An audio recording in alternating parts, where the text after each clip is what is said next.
I paid my parents' bills and bought my dad a Rolex. But on his birthday, he smiled and said, "Respect can't be bought with money, son." So I stopped paying. Now they have no money. And they have no son either. My name is Alex, and I am the king of toilet paper. Yes, you heard that right. I don't sell luxury cars. I don't own a tech company, and I'm not in construction. My fortune comes from the toilet paper business. My factory produces tons of rolls every month. From the cheapest ones that feel like sandpaper to the premium ones, triple ply and chamomile scented. During the pandemic, while everyone was struggling with financial crises, I was doubling my income.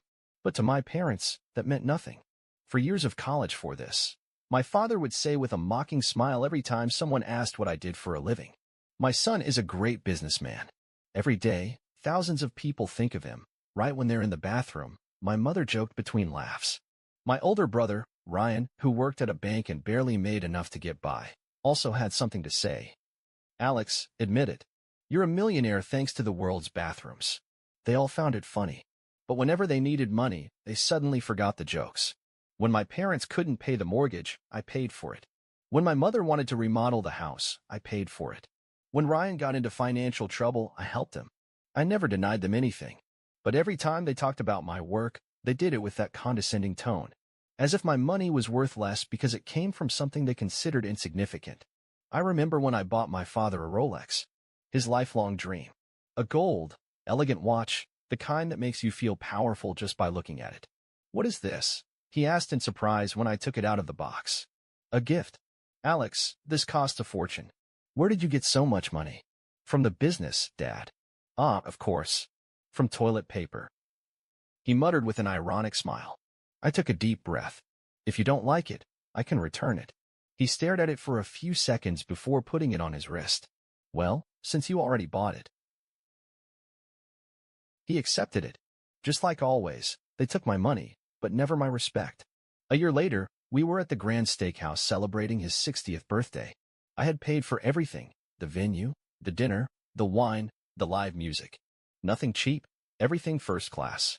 My parents were surrounded by friends and family. Everyone was laughing, enjoying the food. And then came the toast. My father stood up, holding his glass, smiling. "I want to make a special toast," he said in a loud voice. The room fell silent. I smiled, expecting words of gratitude. But instead, my father said, "Let's toast to my son Alex, who thinks that throwing money at us will make us respect him more." And everyone laughed. I felt a knot in my stomach. "Excuse me?" I asked, thinking I had misheard. My father took a sip of wine and patted me on the shoulder. "Don't get upset, son. It's just a joke." "Yeah, bro, don't be so sensitive," Ryan said, laughing. My mother nodded. "You know how your father is, he likes to joke around." I looked at everyone at the table. They were laughing, enjoying themselves, completely unaware of what those words really meant. I had given them everything. I paid for their house, their luxuries, their dinners, and yet, I was still just a joke to them. I set my glass down on the table and stood up. "If my money means nothing to you, then I suppose you don't need it anymore." Silence fell over the table. "What do you mean?" my mother asked with a tense smile. I put on my jacket and looked at my father. "It means you won't receive a single cent from me anymore. From now on, you'll pay your own bills." Ryan laughed. "Come on, don't be so dramatic. This isn't drama. It's reality. If my money doesn't earn me respect, it won't buy you comfort either." My father set his glass down on the table with force. "So you're just going to abandon us over a joke?" "No, Dad. You abandoned me a long time ago when you decided my success wasn't worth anything." And with that, I left. I walked out of the restaurant, got into my car, and sat there in silence. I thought I'd feel anger, sadness, or disappointment. But you know what? I felt relief. For the first time in years, I didn't have to save anyone. I didn't have to worry about paying bills that weren't mine, fixing my family's problems, or listening to them laugh at me while taking my money without hesitation. That night, I slept better than ever. The first few days after my decision were quiet. No one called, no one texted. It almost seemed like my family hadn't noticed anything. But then, the problem started. The first message came a week later. It was from my mother. "Susan, son, did you forget to make the transfer this month?" I ignored the message. A few hours later, another one. "Susan, Alex, sweetheart, we're a little tight on money this month. If you could send it soon, it would really help." I smiled ironically. Tight on money. Of course. They were used to me solving everything. 2 days passed. My mother didn't insist anymore, but then my brother Ryan showed up. Ryan, Mom is worried. She says you're not answering. What's wrong with you? I didn't reply. Ryan, stop acting like you're offended. It's not that serious. That was when I couldn't hold back anymore. Me, I'm not offended. I just decided I'm not going to support you anymore. Ryan, what? Is this a joke? Me, do I look like I'm laughing? There was a long pause. Then his response came. Ryan, are you insane? You're going to let our parents struggle just because you got upset over a toast? Me, no.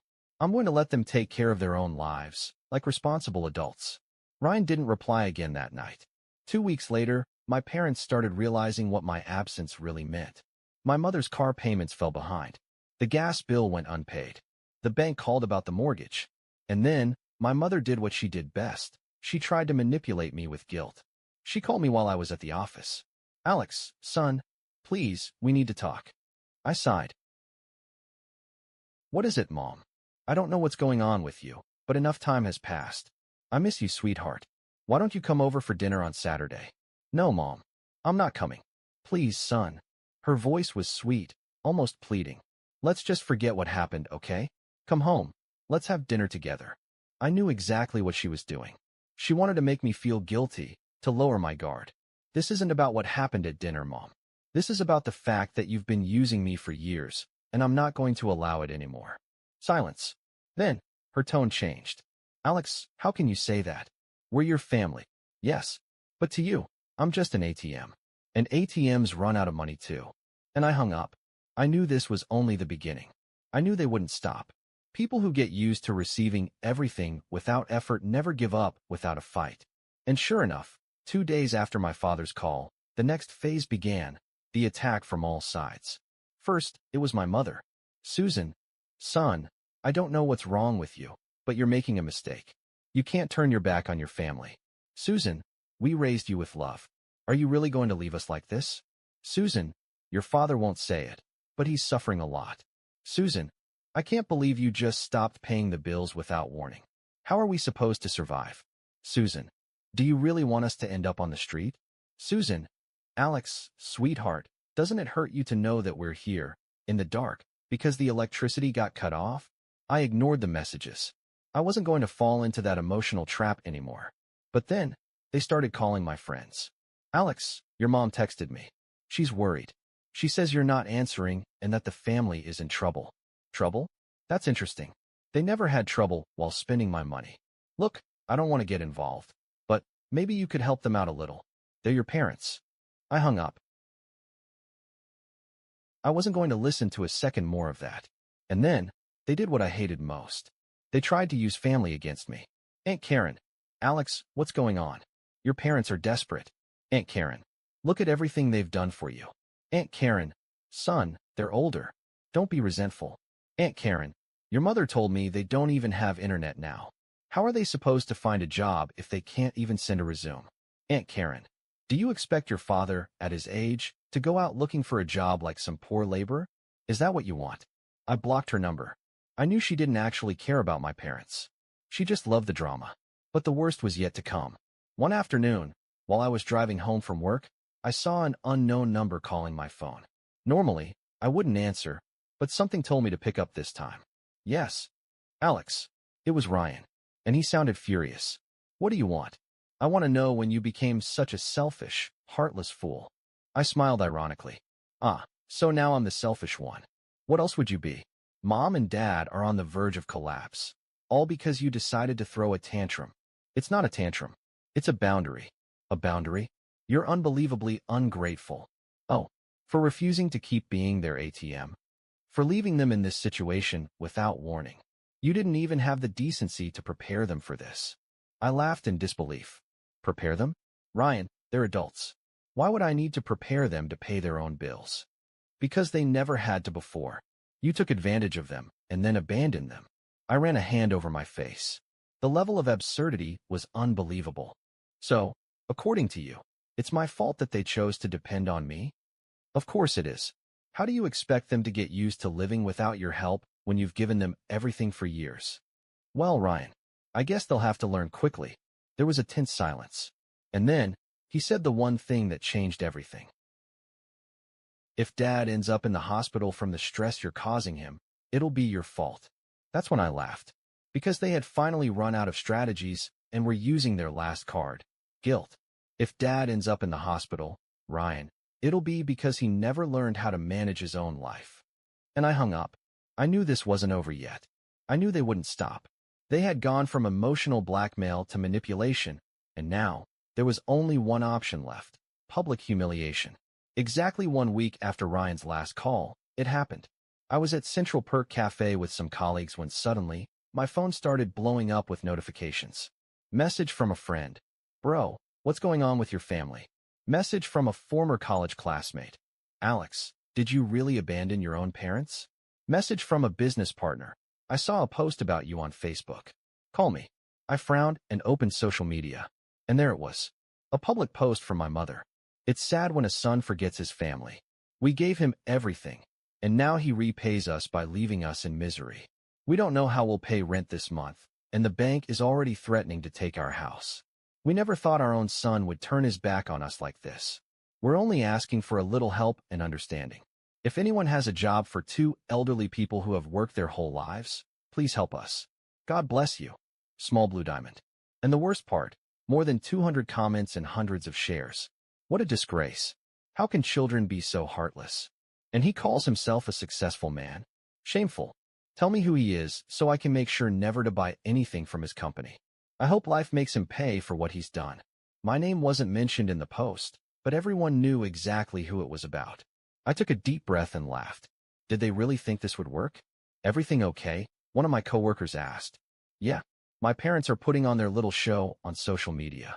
I calmly finished my coffee and went home. I knew that within hours, I'd get a message from Ryan. And sure enough, my phone rang. Ryan, what is wrong with you? You made Mom beg strangers for money online. Me. I had nothing to do with it. They're the ones who decided to expose the situation on social media. Ryan, but would it really have killed you to keep helping them? Look at them. Don't you feel ashamed? Me. I'd be ashamed to be an adult who has never worked a day in his life and is now begging on Facebook. Ryan, I didn't expect this from you. Me. And I didn't expect you to be a parasite. But at least I've cut the problem off now. Ryan, Dad says if you don't fix this, he's going to sue you. That made me burst out laughing. Me? Sue me for what? Not paying their bills. Good luck with that. Ryan stopped replying. I knew he realized I was right. But then, my mother called. I sighed and picked up. Alex. Her voice sounded broken, almost as if she had been crying. What do you want, Mom? You don't have to do this. We just want things to go back to the way they were. I smiled sadly. No, Mom. You want me to go back to paying for everything while you keep seeing me as a failure. That's not true. Yes, it is. If I had been a doctor, a lawyer, or an engineer, you would have been proud of me. But since I sell toilet paper, I'm just a joke to you. She didn't answer. I knew I was right. Mom, do you know what's the most ironic thing? What? That you never forgave me for my business, but you had no problem using my money all these years. She sobbed. Son, please. No, Mom. No more.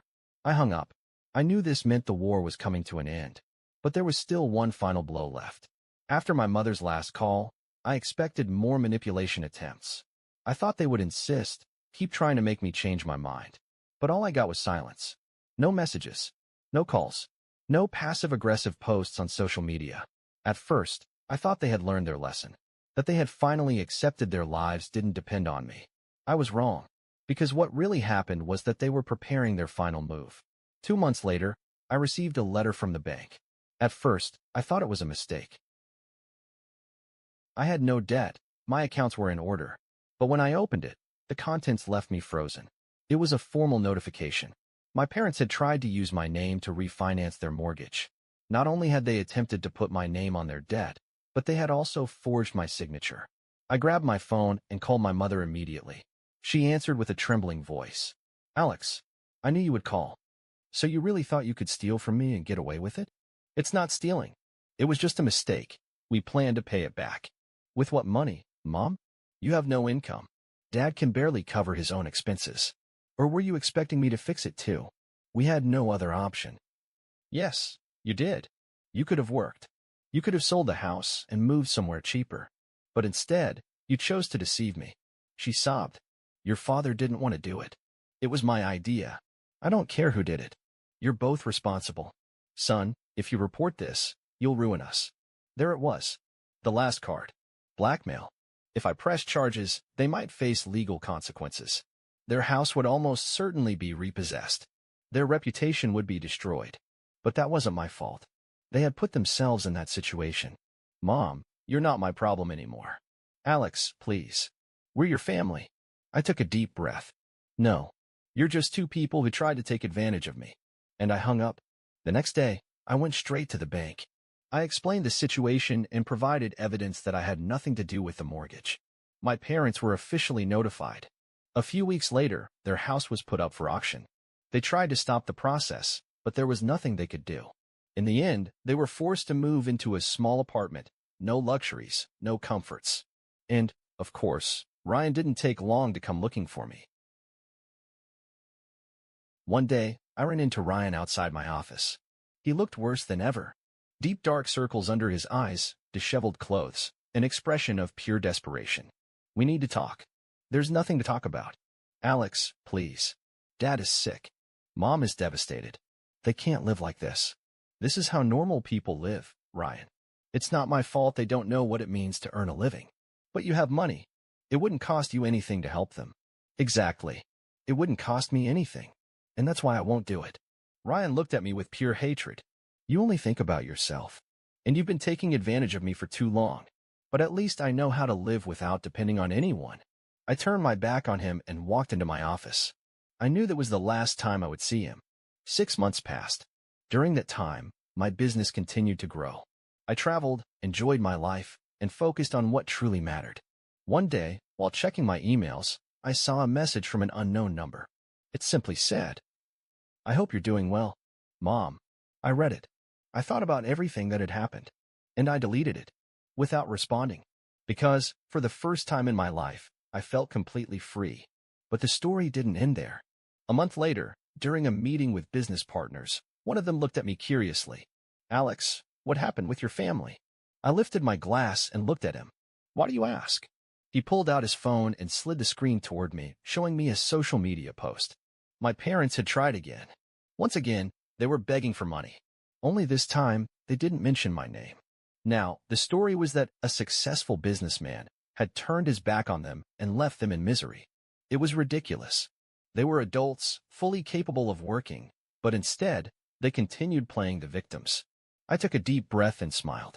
Nothing to worry about. They just learned to live without me in their own way. I didn't look at the post a second time. I didn't care. Because now, finally, I was free. After everything that happened, I decided to share my story on Reddit. Not because I needed validation, but because I wanted to let it all out. Writing it down helped me see everything clearly. But what I didn't expect was the massive reaction. Thousands of comments. Divided opinions. Some people supported me, others hated me. Some said I was brave. Others called me a heartless monster. And while I no longer felt guilty, reading those words made me reflect. The most repeated comment was, how could you do this to your own parents? At first, I laughed. It was ironic. The real question should have been, how could they do this to me? How could they mock me for years while spending my money without hesitation? How could they try to forge my signature to put me into even more debt? How could they resort to manipulation, public humiliation, and guilt just to keep depending on me? But of course, to the world, a child must always help their parents, no matter how toxic they are. Another comment said, you could have given them a little money and avoided all this drama. Yeah, right? Because giving in once means they'll never take advantage of you again. That's exactly what I did for years. I gave, and gave, and gave, always thinking that one day they would see me as something more than just their source of income. But they never did. Because when people realize they can exploit you without consequences, they never stop on their own. There were also people who said, your parents are old. They couldn't find jobs easily. You left them homeless. False. My parents weren't disabled. They weren't sick. They had simply never tried to do anything for themselves. They never needed to because I was always there to save them. And when I finally forced them to face reality, they found a way to survive. Because they always could. But the comment that impacted me the most was a simple one. Do you regret it? I didn't respond right away. I stared at the screen, thinking. And then, with absolute certainty, I typed my answer. No. I only regret not doing it sooner. Because now, for the first time in my life, I was free.